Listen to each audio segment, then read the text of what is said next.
wajah Islam itu tidak satu, tidak tunggal ya, tapi banyak sekali wajahnya, sangat dipengaruhi oleh situasi geografis ya. Apa tolong mic-nya? Mic, Halim, mic-nya. Agak storing ya.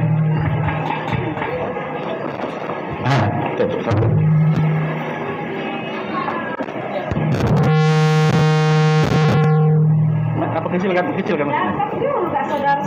Ya, selamat datang Bu Dr. Kamelia. Tafadhol. Kacamatanya menyala ini. Mana Pak Presiden? Belum muncul ya? Pak Presiden? Belum. Oke.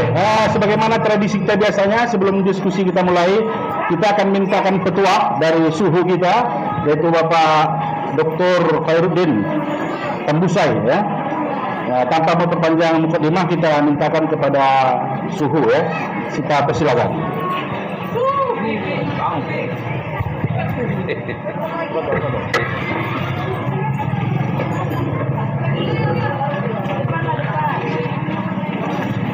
Bismillahirrahmanirrahim. Assalamualaikum warahmatullahi wabarakatuh. Alhamdulillah, bersyukur kita karena Allah Subhanahu wa taala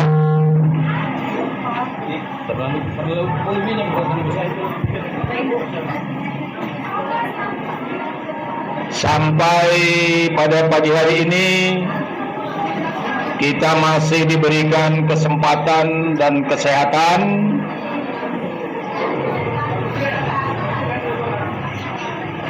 sehingga kita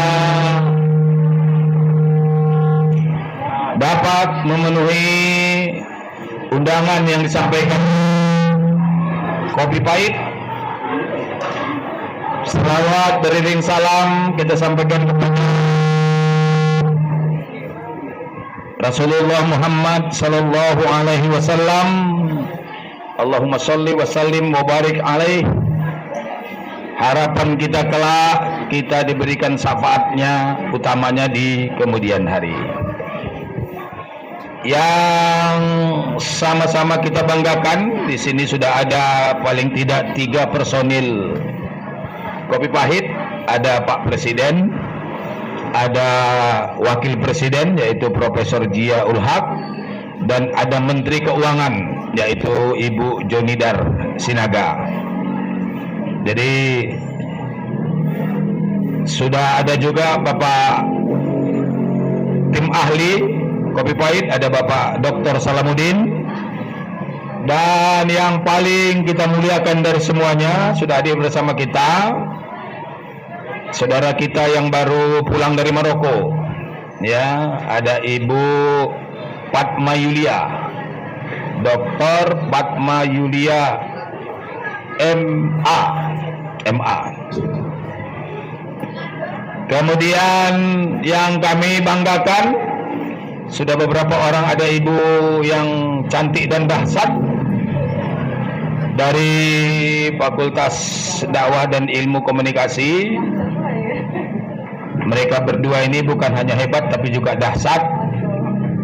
Selain mereka sebagai intelektual atau akademisi, mereka kita kenal sebagai dharma wanita yang sukses.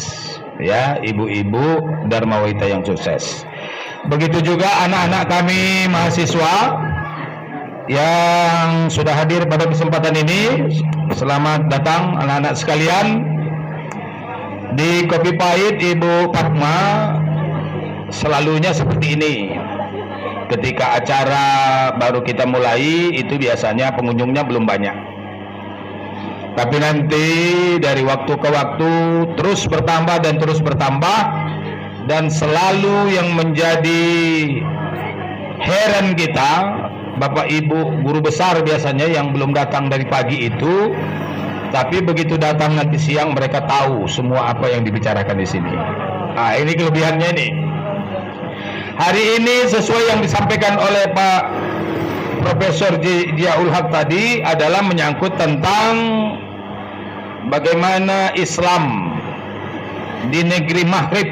Itu saya lihat judulnya, pengamatan langsung dari Maroko. Kebetulan yang kita undang pada kesempatan ini sebagai narasumber ada 2 orang. Selain Ibu Fatma, kita masih menunggu Bapak Dr. saya ulangi, Bapak Haji Hasrul Azwar MM, yang merupakan Duta Besar Indonesia untuk Maroko tahun 2020 sampai 2025. Beliau adalah alumni Fakultas Syariah dan saya kira sedang berada di jalan, sebentar lagi akan sampai di sini. Waktu kita cukup sampai pukul 12, Bu. Jadi Ibu bisa menceritakan apa yang nampak oleh mata kasat, bisa juga Ibu ceritakan yang nggak nampak. Ya, bisa Ibu ceritakan karena waktunya panjang. Saya teringat apa yang sering disampaikan oleh Profesor Abdurrahman, kita tunggu sebentar lagi dia datang. Katanya dalam hidup ini, dalam hidup manusia, itu contoh tidak jelas itu adalah kata. Kata. Jadi katanya kata itu kalau taruh di atas meja, cobalah tebak. Apakah dia sedang duduk, sedang jongkok, sedang berbaring, atau sedang tidur? Tidak ada yang bisa menyimpulkan. Nah, oleh karena itu, kita hari ini berbincang tentang Islam di Maroko, itu untuk melihat bagaimana sebetulnya Islam di Indonesia. Itu jadi perbandingan supaya kita tidak seperti kata dalam tempurung. Kata dalam tempurung saja jelas, apalagi kalau dalam tempurung. Nah, oleh karena itu, adik-adik kami mahasiswa sekalian, hari ini kita coba. Kalau selama ini kita rasa kita sebagai muslim di Indonesia itu sudah hebat, apa betul kalau dilihat dari sudut kacamata orang yang pernah tinggal di Maroko? Jangan-jangan kita belum cocok ini, ya kan? Khawatir pula kita kalau Nabi datang ke tempat kita sekarang, dimarahinya kita. Bukan seperti ini yang kumaksud. Mungkin kata Nabi seperti itu. Nah, oleh karena itu kita berusaha mencari perbandingan, ya, berusaha mencari perbandingan untuk mengukur apa yang sudah kita punya, apa yang sudah kita lakukan itu sudah sesuai atau belum. Bersama kita sudah hadir Bapak Presiden, dan Bapak Presiden sudah menyiapkan sejumlah pantun. Jadi Ibu Fatma bersabar sejenak kepada Bapak Presiden Kopi Pahit, yaitu Bapak Dr. Haji Gusyono Al-Haj MA, kami persilakan dengan segala hormat.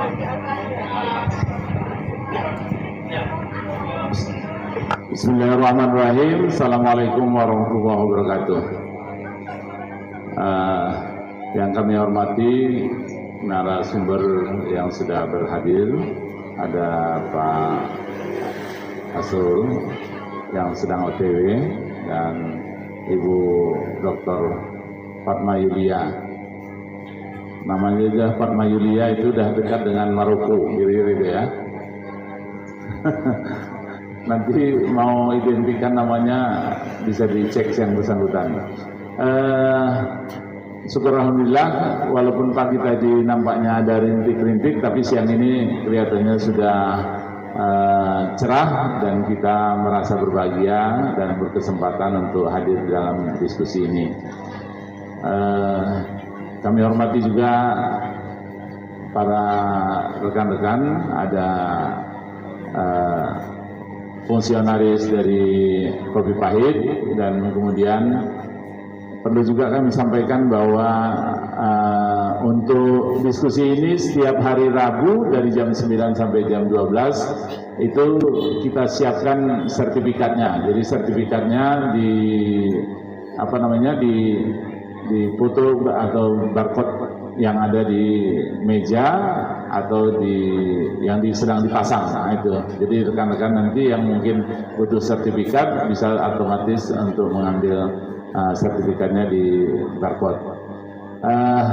Kami sampaikan juga kesempatan ini setiap hari Rabu kita akan dampingi dengan beberapa kegiatan lain, ya. Satu kegiatan yang mungkin tetap rutin nanti kita siapkan donor darah. Jadi donor darahnya juga kita akan buatkan, sandingkan setiap hari Minggu. Jadi kalau memang kita belum bisa donor darah, paling tidak kita bisa mengajak 2 sampai 7 orang untuk datang berdonor darah, karena diperiksa dulu. Kalau nggak boleh, sedang haid, sedang mens, lagi menyusui yang kecil ya, bukan menyusui yang lain. Nah, itu boleh untuk tidak berdonor darah gitu ya. Nah, jadi mungkin ini kesempatan yang baik untuk kita tetap sehat tapi orang lain juga bisa selamat. Jadi donor darah ini mutunya adalah mereka selamat, kita sehat ya. Oke. Tadi malam saya sudah melihat-lihat kira-kira apa yang bisa disampaikan dalam kesempatan ini ya. Menara tua berdiri berseri, ajang beku mendang sahdu sekali. Markobar 30 hadir kembali, ilmu terbentang menyejukkan hati. Jadi ini adalah diskusi yang ke-30 di tempat ini, yang kita membicarakan berbagai hal, termasuk pengembangan keilmuan serta berbagai penelitian-penelitian yang bisa kita ambil hikmahnya. Saya lanjutkan, Pak Asrulnya belum datang. Pak Asrul Ajwar, Duta Negeri, nama Indonesia harum di bumi maghribi. Terima kasih, berbagai memori menambah wacana penuh inspirasi. Jadi nanti kita harapkan Pak Asrul Ajwar bisa membagi informasi yang beliau alami di sana dan mungkin bisa menjadi inspirasi buat kita semuanya. Bu Fatma Yulia, alumni Maroko sejati, ilmunya luas penuh bukti. Terima kasih, cerita berarti menghidupkan burung dengan energi. Jadi Bu Fatma Yulia ini memang masih single. Nanti kalau memang ada yang single itu maksudnya single di sini ya. Tapi di luar sini ada calon-calon yang sudah dipersiapkan. Jadi mungkin kalau ada yang punya saudara pemilih juga mau diperkenalkan, saya kira tidak berkeberatan ya, karena bersilaturahmi itu baik gitu kan. Apalagi kita dengar beliau dari Maroko, tentu mungkin ada juga bawaan dari Maroko yang belum diperkenalkan sama kita.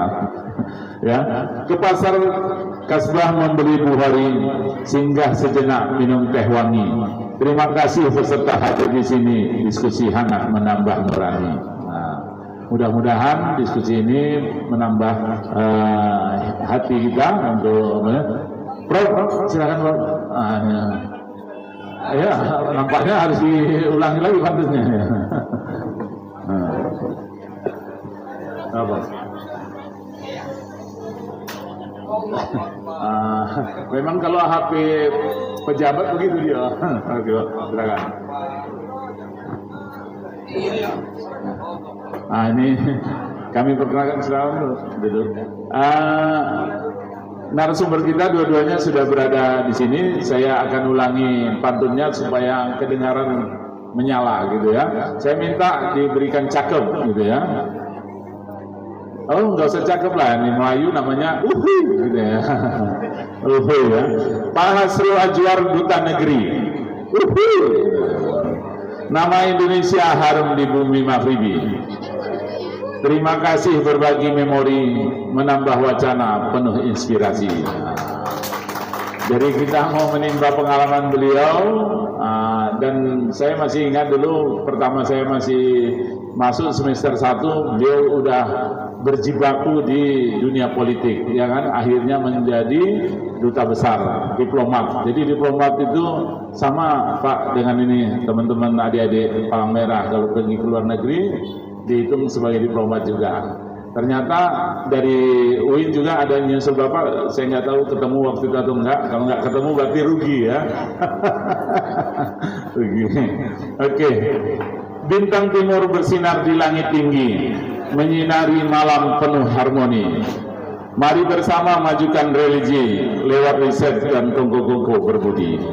Jadi diskusi kita ini kita berharap bisa menambah wacana kita dan menambah berbagai informasi yang mungkin bisa membantu kita untuk menjadi lebih baik lagi.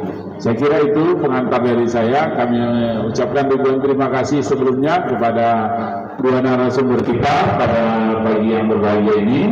Mudah-mudahan kami sampaikan juga ini Bapak dan Ibu narasumber, kalau di tempat lain itu memang narasumbernya setelah selesai pulang disalami ya, disalami pengertiannya diamplopi. Kalau di sini bisa terbalik Pak. Di sini setelah Bapak mau pulang dimintai gitu. Jadi ini canda aja Pak. Kalau kebetulan juga iya ya nggak ada masalah juga ya. Jadi rekan-rekan sekalian, diskusi ini terbuka untuk kita semuanya dan mudah-mudahan ini menambah wacana buat kita. Terima kasih. Assalamualaikum warahmatullahi wabarakatuh. Waalaikumsalam warahmatullahi wabarakatuh.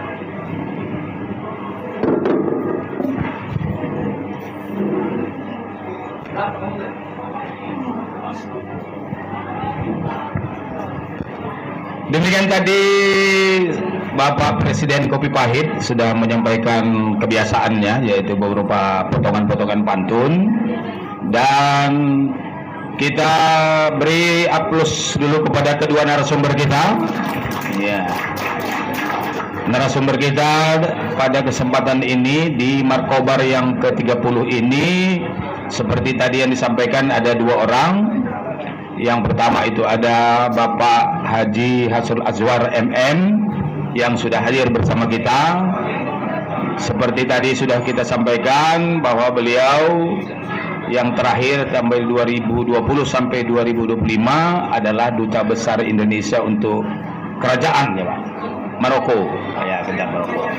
Kemudian yang berikut ada Ibu Dr. Fatma Yulia MA. Ibu Fatma Yulia ini S3-nya di Maroko. Pulang ke Indonesia itu tahun 2019. Tahun 2019.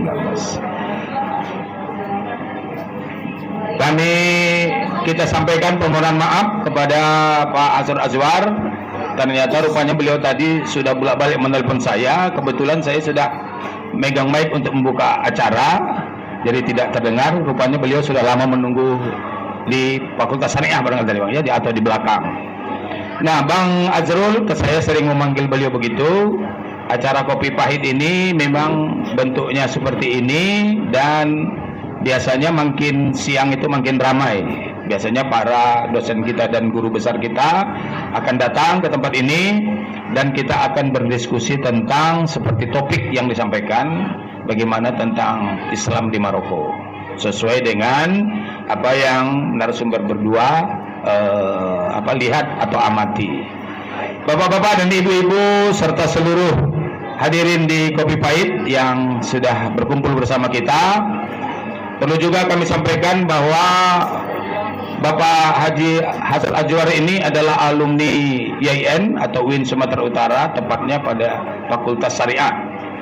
Beliau yang kita tahu selain beberapa periode menjadi anggota DPR Provinsi Sumatera Utara, juga beberapa periode menjadi anggota DPR RI dari fraksi Partai Persatuan Pembangunan.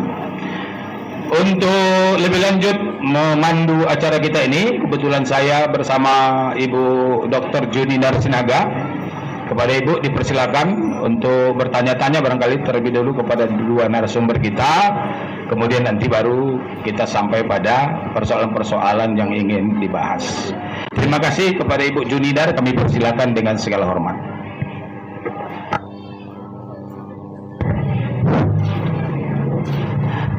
Bismillahirrahmanirrahim. Assalamualaikum warahmatullahi wabarakatuh.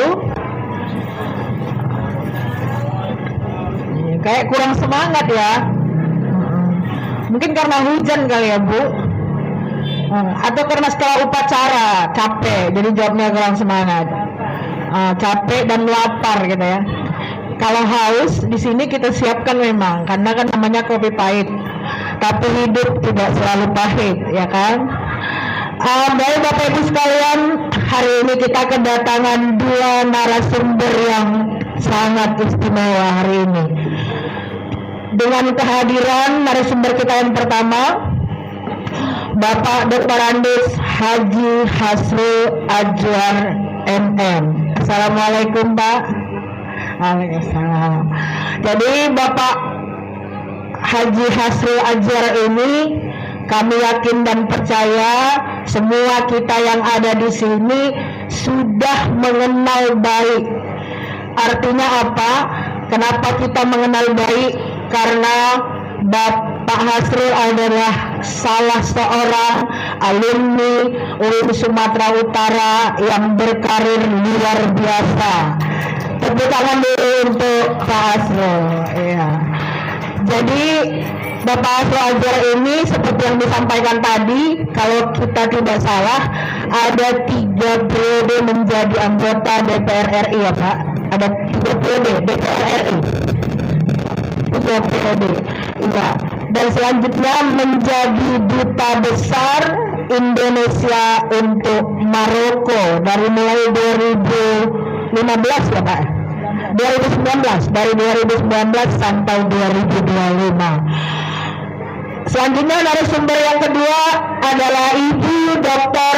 Fatma Yulia MA.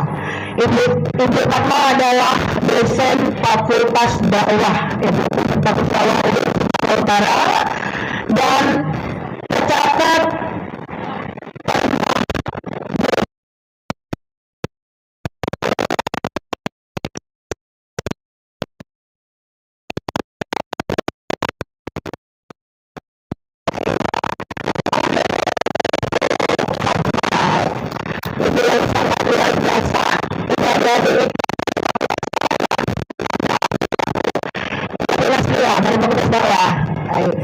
Baik Bapak Ibu sekalian, untuk pertama kali kita mengajak Bang Hasrul dulu untuk berbincang-bincang ya Bu ya. Kita ajak Bang Hasrul dulu untuk berbincang-bincang pagi ini.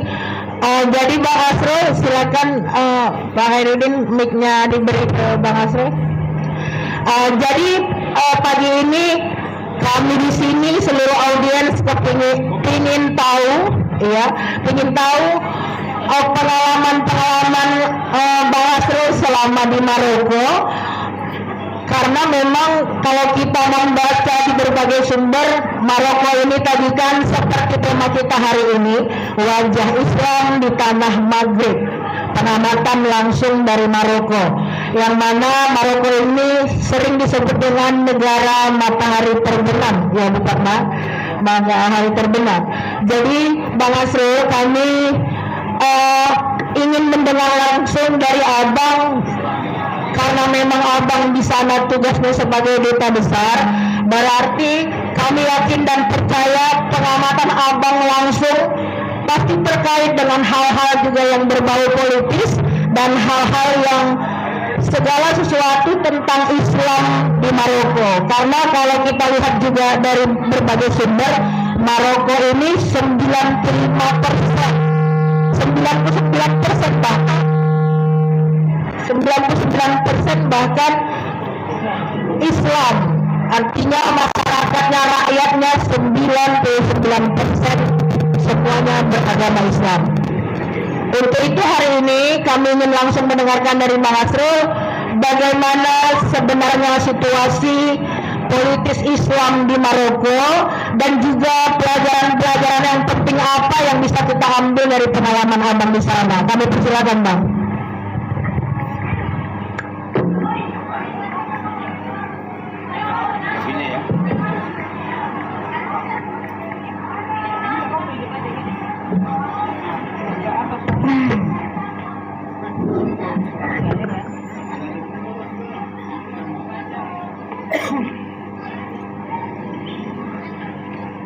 Assalamualaikum warahmatullahi wabarakatuh.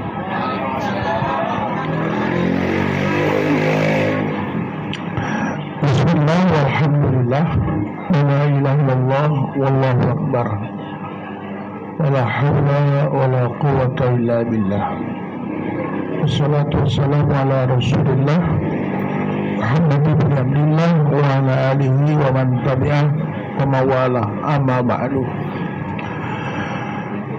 Saya menghormati teman-teman peserta Kopi Pahit 1 Oktober 2025. Ini mic-nya agak menggema ya, jadi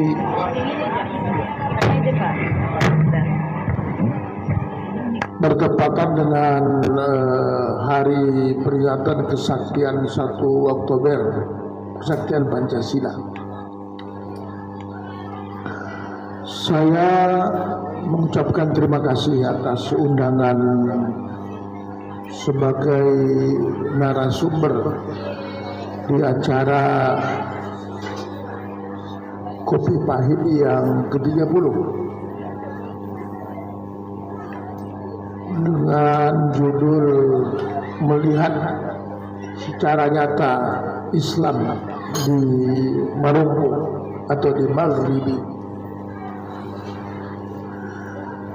Adik-adik, saya ingin memperkenalkan dulu diri saya nanti supaya tidak aneh.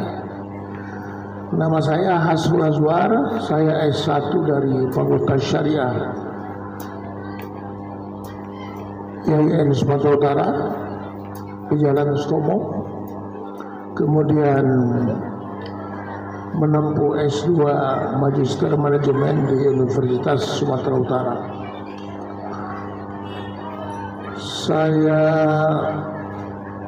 pernah jadi pegawai negeri Pengadilan Tinggi Agama tahun 80 sampai 84 kita Somo di dekat kantor Majelis Ulama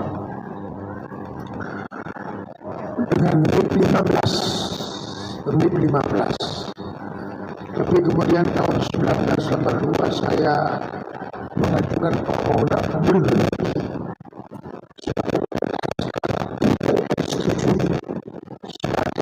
caleg dari Partai Persatuan Pembangunan. Ketika itu partai politik ada 3, PDI, Golkar, dan P3.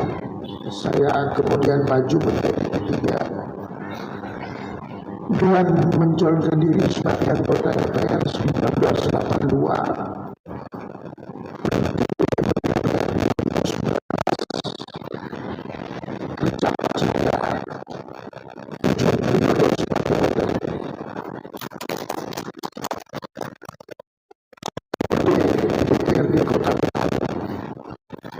Periode di DPRD Sumatera Utara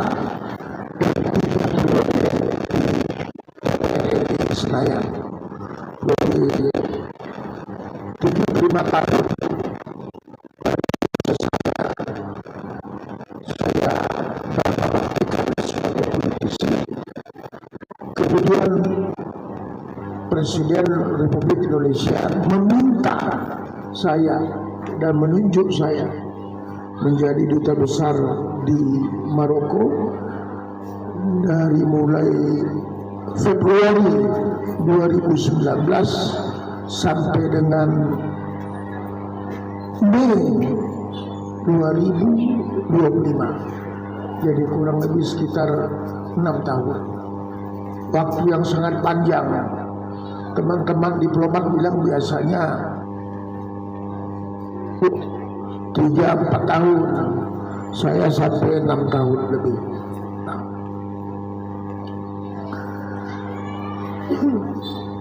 Usia saya sudah 71 tahun, ya, 71 tahun. Tapi saya suka membaliknya menjadi 17 tahun. Saya masih bermain bola kaki 2 kali 45 menit, ya. Main futsal, jalan kaki 5-6 km per hari, treadmill, naik sepeda 10-15 km per hari, dan saya sekarang sudah memasuki pensiun setelah 41 tahun mengabdi, 35 tahun anggota DPR, 6 tahun duta besar, 41 tahun. Jadi saya pensiun persis umur 71. Dan perkara umur adalah perkara angka. Saya tidak pernah merasa tua. Saya tidak pernah merasa tua. Baik. Sesungguhnya yang pertama kali datang ke Indonesia ini orang Maroko. Ya, catat itu. Orang luar yang datang ke Indonesia. Islam. Seorang pengembara yang lebih hebat dari Marco Polo yang menemukan Amerika atau Columbus. Nama orang Maroko yang lahir di Tangier itu, yang sekarang ada museumnya, dia berkunjung ke Aceh pada abad 13, tepatnya 1345 Masehi. Sebelum dia melanjutkan perjalanan ke Cina, dia singgah ke Aceh,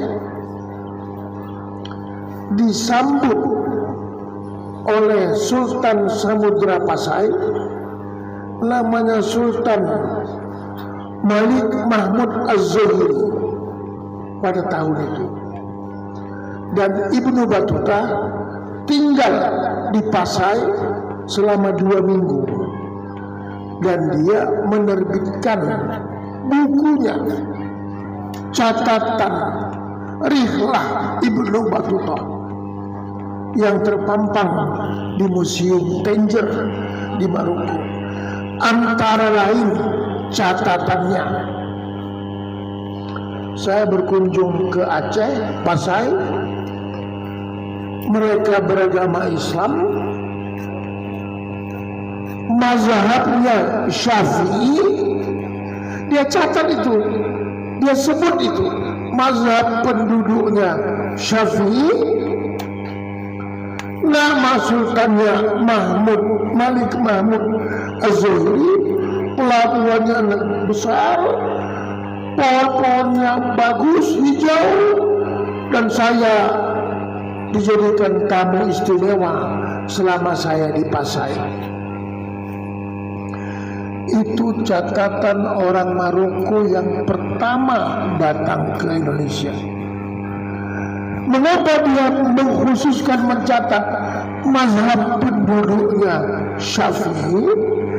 Karena secara konstitusional, secara kelembagaan, mazhab negara Islam Maroko adalah Maliki.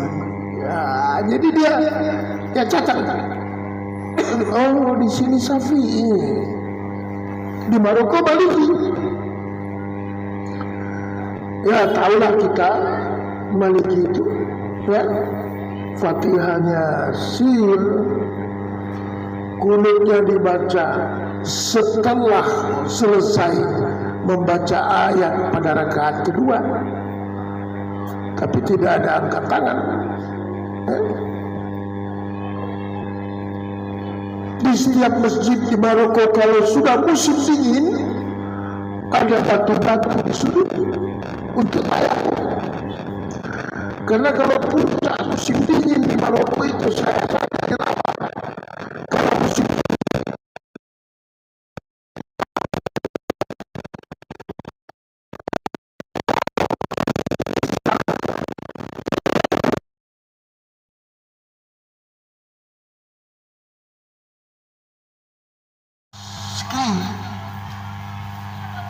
karena musim dingin di Maroko.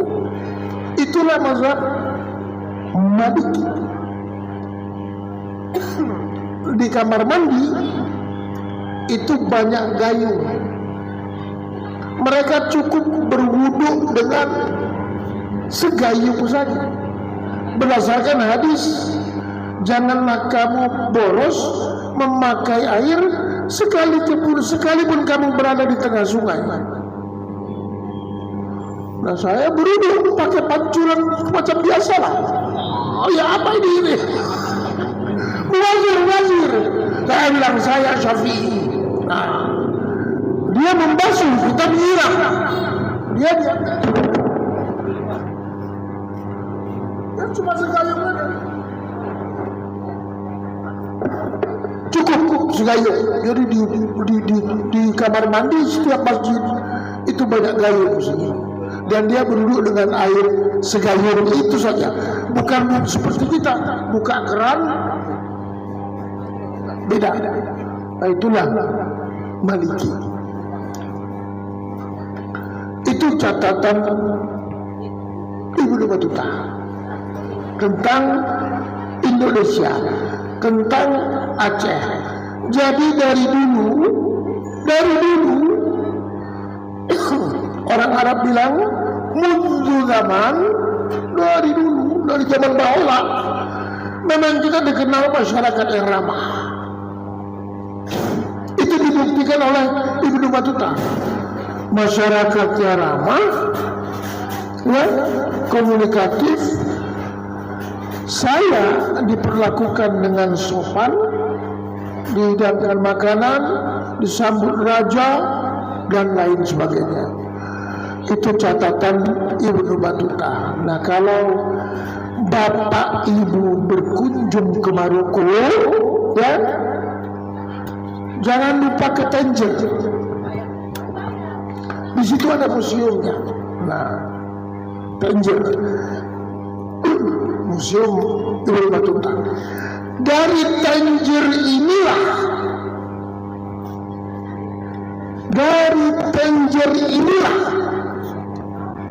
Tariq bin Ziyad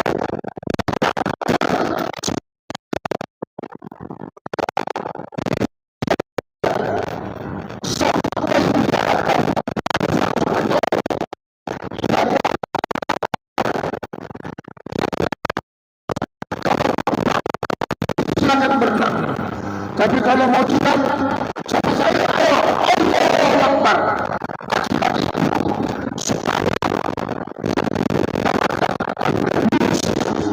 Dikuasai Islam selama 8 abad, 800 tahun, dan dampak Islam itu berkuasa banyak sekali. Kalau kita naik kereta api, saya sering naik kereta api dari Madrid ke Barcelona, atau naik mobil dari Barcelona ke Sevilla, Granada. Sepanjang jalan itu tanaman zaitun atau olive oil. Itu peninggalan Islam. Wattini wazzaitun, itu peninggalan Islam. Salah satu pendapatan nasional Spanyol yang besar dan olive oil yang bagus adalah minyak zaitun. Amalkanlah itu. 1 sendok sebelum tidur, 1 sendok setelah bangun, itu bagus untuk mengurangi diabetes. Kalau Allah sudah menyebut nama-nama buah, pasti ada hikmahnya. Nah, itu dia. Itu dampak Islam di Andalusia. Ketika Islam berkuasa, hebat. Itu Menara Gading. Ingat Cordova. Ingat penemu kedokteran berasal dari Cordova. Matematik berasal dari pusat ilmu pengetahuan.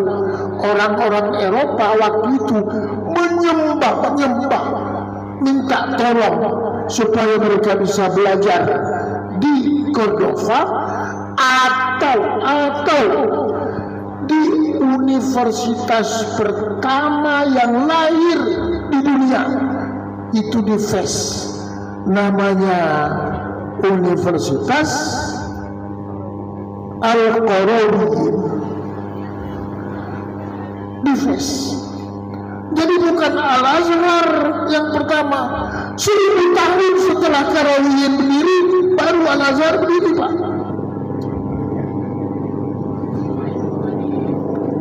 Jadi universitas yang pertama lahir di dunia itu di Maroko, tepatnya nama kotanya di Fes.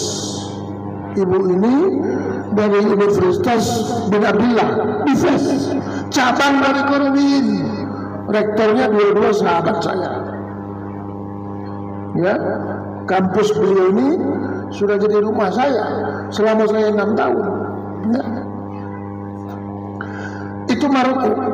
Nah, itu catatan Ibnu Battuta. secara kelembagaan, kapankah orang Indonesia menjalin kerjasama dengan Maroko? Maroko merdeka 1956, terinspirasi dari konferensi Asia Afrika di Bandung KAA 1955. 56 Maroko merdeka. 56 Maroko merdeka. Itu terinspirasi dari KAA Bandung. 4 tahun setelah Maroko merdeka, berkunjunglah hamba Allah yang fenomenal yang namanya Insinyur Soekarno, atau di Maroko dikenal dengan Ahmad Soekarno, di Mesir juga dikenal dengan Ahmad Soekarno. Itulah kunjungan presiden asing pertama setelah Maroko merdeka 4 tahun. Dan sambutan rakyat Maroko luar biasa. Sepanjang jalan dari bandara di Rabat,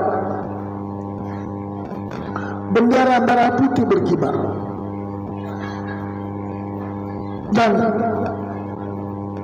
ya,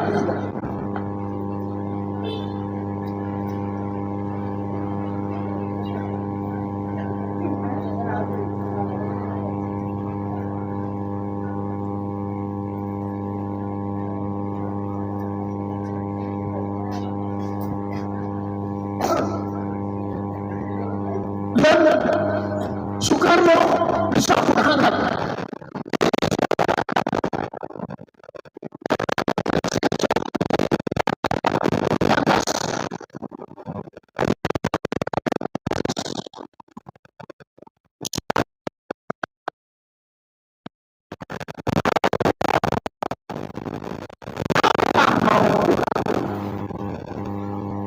Sore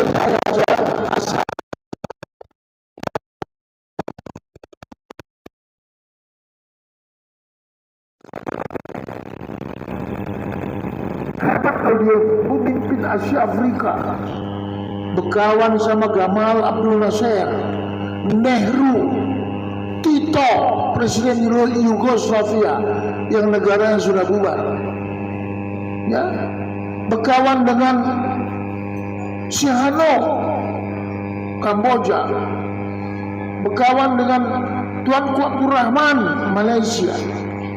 Dan sahabat Soekarno itu sepakat membuat gerakan non-blok, tidak pro-barat, tidak barat, tidak Soviet, tidak Amerika.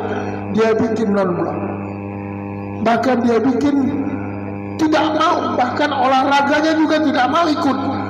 Dan olahraga yang pertama non-blok itu di Jakarta 1962, namanya Ganevo, Games of New Emerging Forces. Dulu terkenal ada S Ganevo, ada di situ, Ganevo, Games New Emerging Forces, sebuah kompetisi dari kekuatan baru. Begitulah karisma Bung Karno. Saya, Bu, sering mengatakan kepada adik-adik mahasiswa, saya saja terbang dari Jakarta ke Dubai 9 jam, Dubai Casablanca 7 jam, 16 jam. Kemudian di Dubai istirahat 2 jam, jadi 9 tambah 2, 11 tambah 6, 19 jam. 19 jam. Dan di bisnis kelas, Ya, dubes nggak boleh ekonomi dong. Di atas nama presiden, saya wakil presiden di negara itu. Itu aja capek. Superjet, bisnis kelas, makanannya stick, ada kulkasnya, ada dinginnya, tidurnya macam di rumah, macam di Rosbang apa kok Rosbang? Big bed, ya, selimut tebal, tiap jam mau makan apa bisa, cuma pecel lele nggak ada. Itu saja Cak.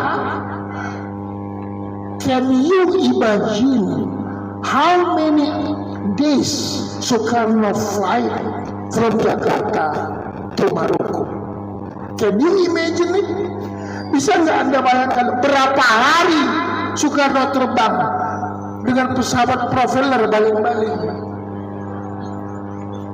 Mungkin dari Jakarta Singapura isi minyak, Singapura Kolombo nginap 1 hari isi minyak, Kolombo India baru masuk ke negara Timur Tengah, baru masuk ke negara Afrika. Berapa hari dia terbang hanya untuk menjalin hubungan dengan Maroko? Dibayangkan itu oleh raja. How can you fly? Kami sangat berterima kasih, pemimpin besar datang kemari. Oleh karena itu dikumpullah para menteri oleh Raja Maroko. Apalah hadiah yang mau kita kasih sama Soekarno ini? Menterinya bilang, manalah tahu kami Baginda Raja, negara kita pun baru 4 tahun merdeka. Sudah itu kita tak punya pengalaman. Maju sedikit Pak, supaya saya jangan. Kita juga tidak punya pengalaman. Baru dilakukan dari Pak Presiden. Kami nggak tahulah para menteri. Terserah raja. Maka raja kemudian masuk kamar, tidur. Konon kabarnya dalam salah satu riwayat dia istikharah. Paginya sarapan dengan Bung Karno. Dia bilang, yang mulia Presiden,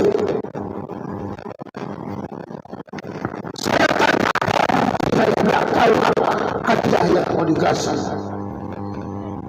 Jadi setelah saya tadi malam istikharah, mohon maaf, terimalah hadiah saya ini, mudah-mudahan berkenan.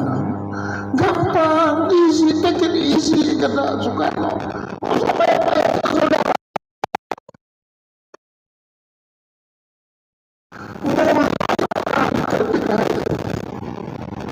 Dan seterusnya. Setiap warga negara Indonesia yang berkunjung ke Maroko tidak memerlukan visa dan boleh tinggal selama 3 bulan berturut-turut, nggak ditanya-tanya, dan itu berlaku sampai sekarang.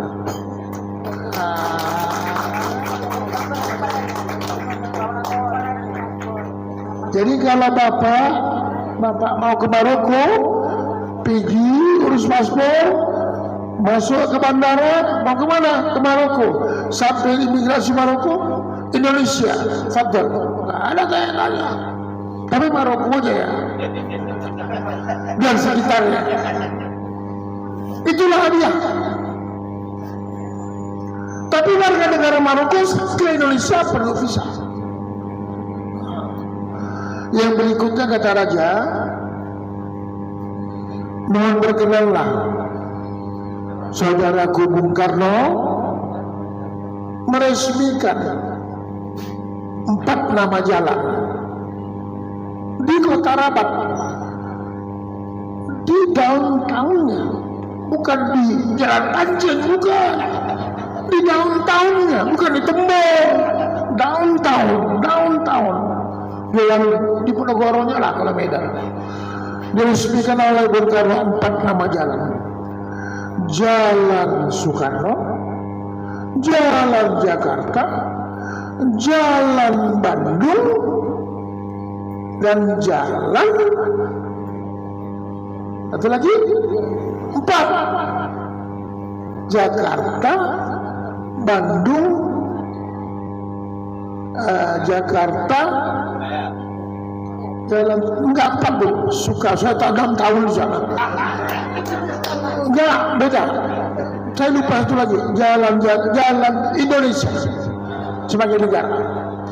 Jalan Soekarno, Jalan Bandung, Jalan Jakarta mengenang ibu kota, dan Jalan Indonesia kalau nggak salah saya 4. Luar biasa itu diresmikan. Kemudian Bung Karno pulang ke Jakarta, dia membalas kebaikan Maroko itu dengan membuat sebuah kawasan di Jakarta namanya Casablanca. Itu yang orang bilang mau kemana? Ke Kokas, tempat mall-mall di Casablanca.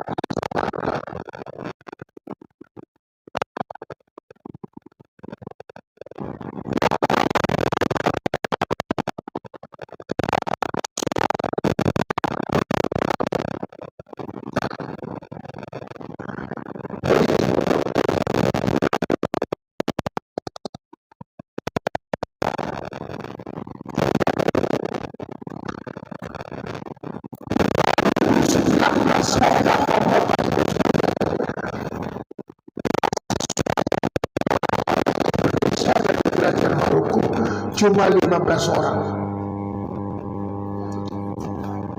dan itu berlaku sejak 2013. Bayangkan, saya datang 2019, berlakunya beasiswa 15 orang sejak 2013, jadi sudah 6 tahun. Saya berpikir sudah masanya ini ditingkatkan. Maka saya cobalah melobi sana sini, melobi AMSI namanya, melobi Menteri Luar Negeri. Maka kemudian tahun 2020 meningkatlah beasiswa kita menjadi 30 orang, naik 100%. Semuanya rekrutmennya lewat Kementerian Agama secara online ke seluruh Indonesia, termasuk ujian CAT-nya semua. Itu tahun 2020. Ketika Menteri Luar Negeri Indonesia berkunjung ke Maroko, Ibu Retno Marsudi, saya minta lagi kepada beliau. Akhirnya kami bicara bertiga dengan Menteri Luar Negeri Maroko, saya dan Ibu Retno Marsudi. Menteri Luar Negeri Maroko namanya Bourita. Tambah lagi 20. Jadi jumlahnya sekarang 50. Dari 15 menjadi 50. 6 tahun saya di sana, saya bisa tingkatkan 35 orang mahasiswa Indonesia yang mendapat beasiswa belajar ke Maroko. Kalau judul hari ini memandang Islam di Maghribi, ya memang mereka udah Islam semua, 95%. Di sana nggak ada Syiah, fahamnya Maliki. Penduduknya sekarang mungkin sudah mencapai 50 juta. Islamnya 99,99%. Ya? Tapi ada Yahudi, ada gereja, ada sinagog untuk Yahudi, dan rajanya namanya sekarang Al-Malik tetap memakai nama ayahnya, ya, Hasan. Jadi ekonomi mereka bagus, Mereka punya industri mobil, ya. Mobilnya jadi taksi di berbagai negara Afrika. 54 negara Afrika, di Afrika Utara, Afrika Barat, Afrika Timur, Afrika Selatan, dan Afrika Tengah. Total negaranya 54. Negara yang di kawasan negara yang berada di Afrika Utara itu adalah Maroko, Aljazair, Tunisia, Libya, Mauritania, Sudan. Dari 54 negara yang ada di Afrika, di mana benua Afrika benua ketiga terbesar setelah Asia dan Amerika, maka Maroko negara yang berpenghasilan atau berekonomi bagus. Jujur aja lah, friend, mana bisa dia juara keempat Piala Dunia kalau nggak bagus? Betul tidak? 2022 juara 4, karena kalah sama Perancis aja, negara jajahan. Bisa dia juara 4. Kalau kita kapan kita juara dunia, juara Asia ya, la haula wala quwwata illa billah. Beda pembinaan sepak bola. Saya pengurus PSSI. Saya pernah menjadi manajer timnas U23 PSSI tahun 2015. Buka aja lah di YouTube. Nampak itu jejaknya. Hasrul Azwar, manajer timnas U23 2015. Capek mengurus bola di negara ini, Pak. Saya capek. Ya, saya menggaji pemain asing dulu. Waktu saya pengurus Medan Jaya.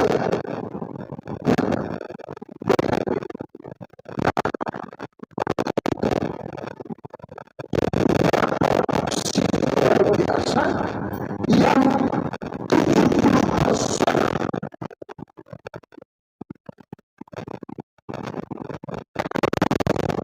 70% keberadaan kekayaan itu ada di Maroko.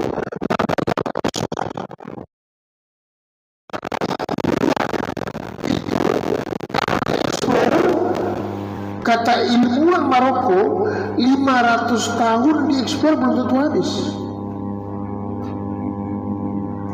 Tahu kan fosfat? Salah satu pembuat campuran pupuk. Pupuk itu kan NPK, natrium, fosfat, kalium. Fosfat ini yang luar biasa. Nah, cadangan dunia itu 70% di Maroko. Dan top, bagus. Jagung yang produksinya 2 ton, pakai fosfat Maroko bisa 4 ton.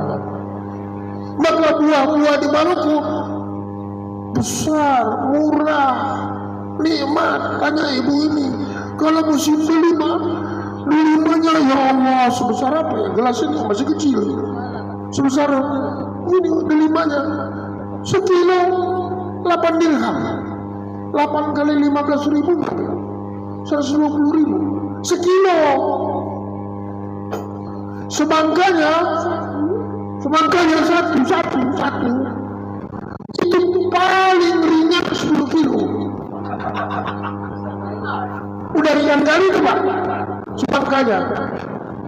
Satu manis, satu lebih besar dari kepala saya ini, 10 kilo paling ringan itu semangkanya.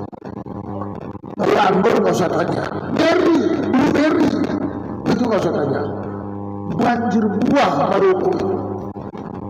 Jadi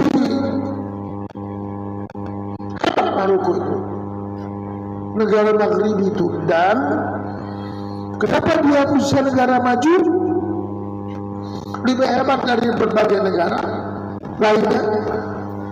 Jadi kalau diurut 54 negara seluruh benua Afrika, Maroko ini ekonominya 5 besar.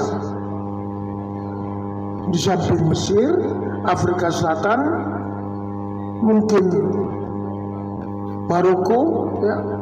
Aljazair di bawah Maroko, walaupun sekarang mereka sedang perang, ya. Bisa sesama negara Islam perang, padahal mereka dulu satu di masa Murabitun dan Muwahhidun. Nah, itulah kelemahan Islam, termasuk kelemahan P3 Muktamar kemarin, lempar-lempar kursi kan. Nah, itulah kelemahannya. Nah, adik-adik sekalian dan para dosen,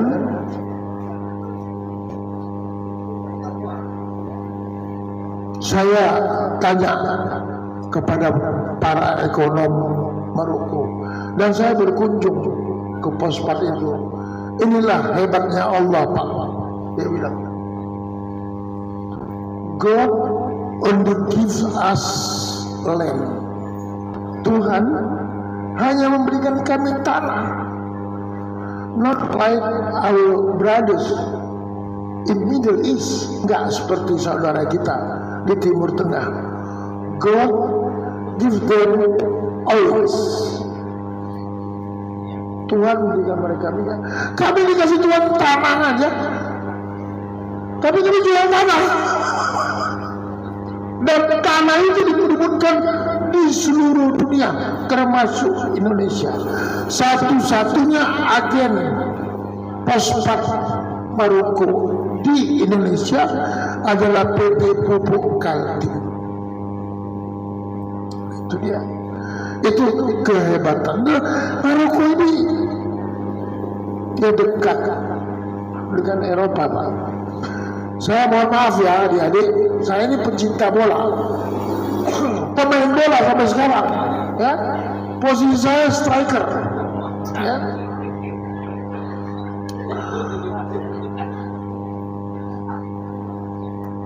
Kalau libur, saya ini fans Liverpool. Nah, jujur, kalau hari Jumat saya terbang dari Casablanca ke London, cuma 2 jam setengah, mengejar pertandingan antara Chelsea dengan Arsenal di London. Nah, nontonlah hari Sabtunya. Nah, nonton cuma 2 jam setengah. Setelah itu, habis nonton hari Sabtu sore itu, saya bergegas ke stasiun kereta api, menuju stasiun kereta api, mengejar kereta api ke Liverpool, karena saya hari Minggunya menonton Liverpool dengan Manchester United. Setelah itu, habis bertandingan saya pulang lagi ke London, malam Minggu itu kan. Dan saya pulang Minggu malam Senin saya habiskan di London. Senin pagi subuh saya terbang kembali ke Maroko, first flight jam 6, saya sampai 8.30, jam 9 saya sudah ngantor di Rabat. Kerja saya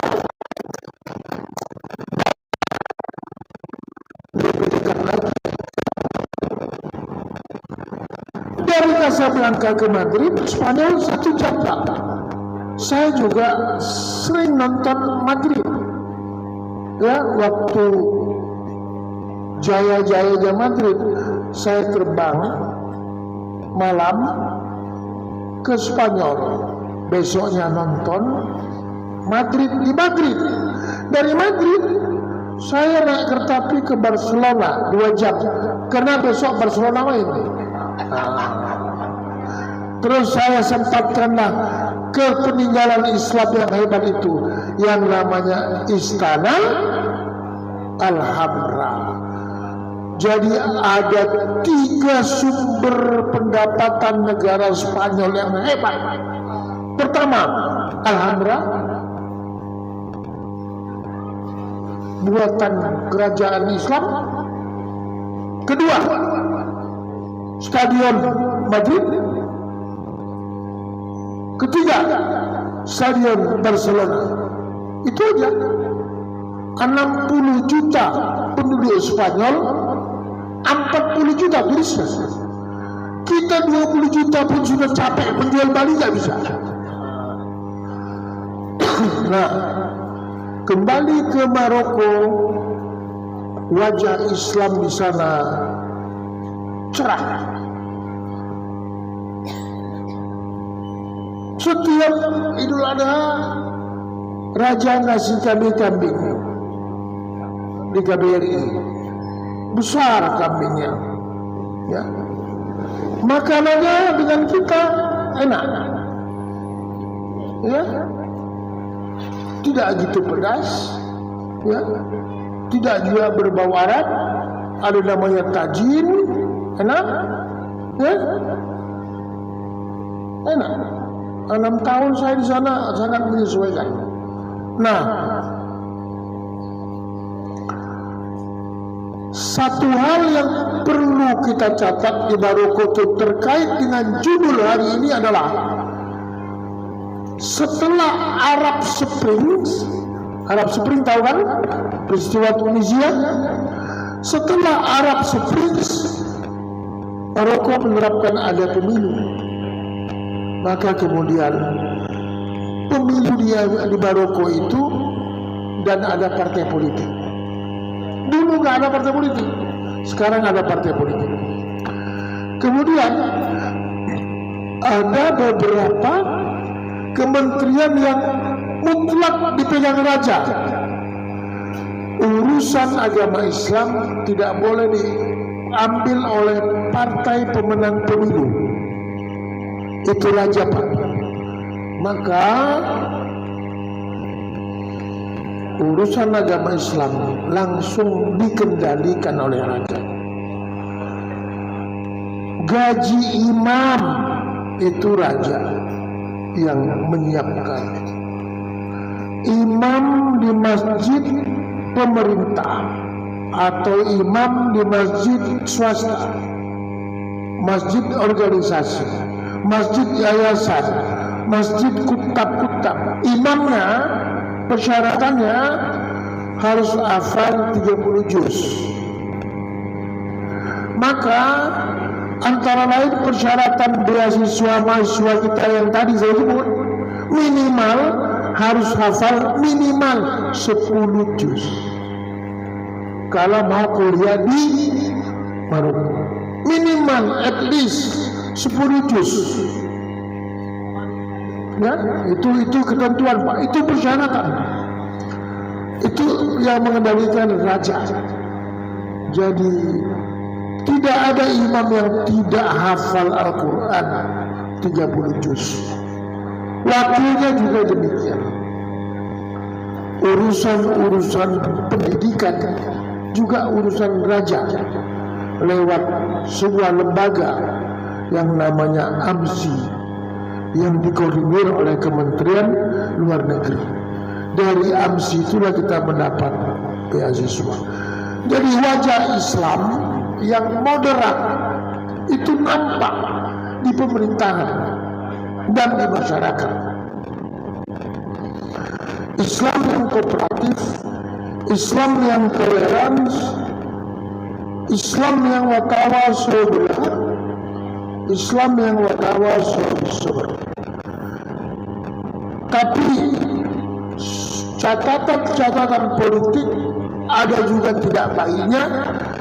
Marokolah negara keempat yang membuka hubungan diplomatik dengan Israel.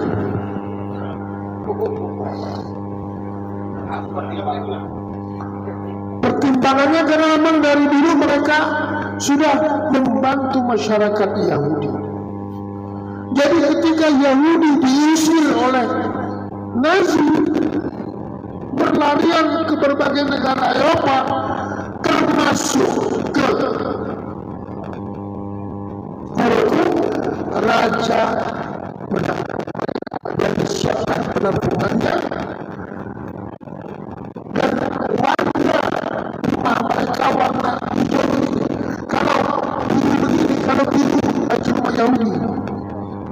Kami sekarang nggak lagi bersama rumahnya, bersama. Dari dulu, Pak.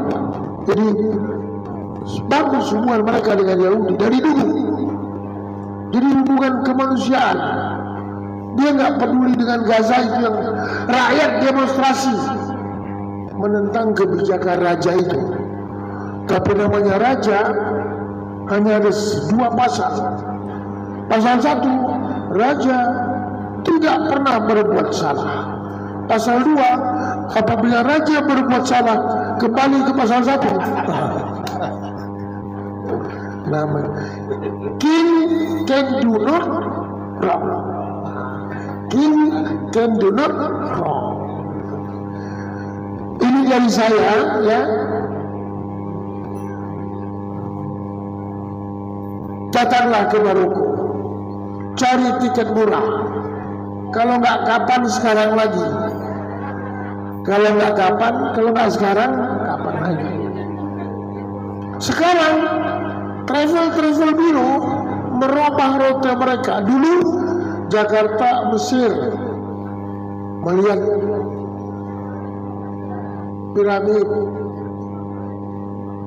Sekarang berubah. Ngapain lihat piramid Firaun? Sekarang Jakarta, Rabat. Kenapa? Karena Maroko kota penduduk negara 1000 wali. Bukankah antara satu dari Wali Songo itu dari Maroko? Satu dari Wali Songo kita itu dari Maroko.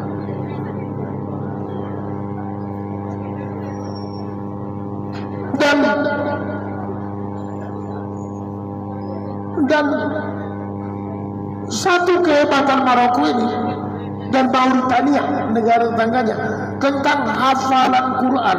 Anak-anak umur 7-10 tahun itu 10 juz sudah sedikit kali, Pak. 10 juz ya. Kita dari kemarin masih juz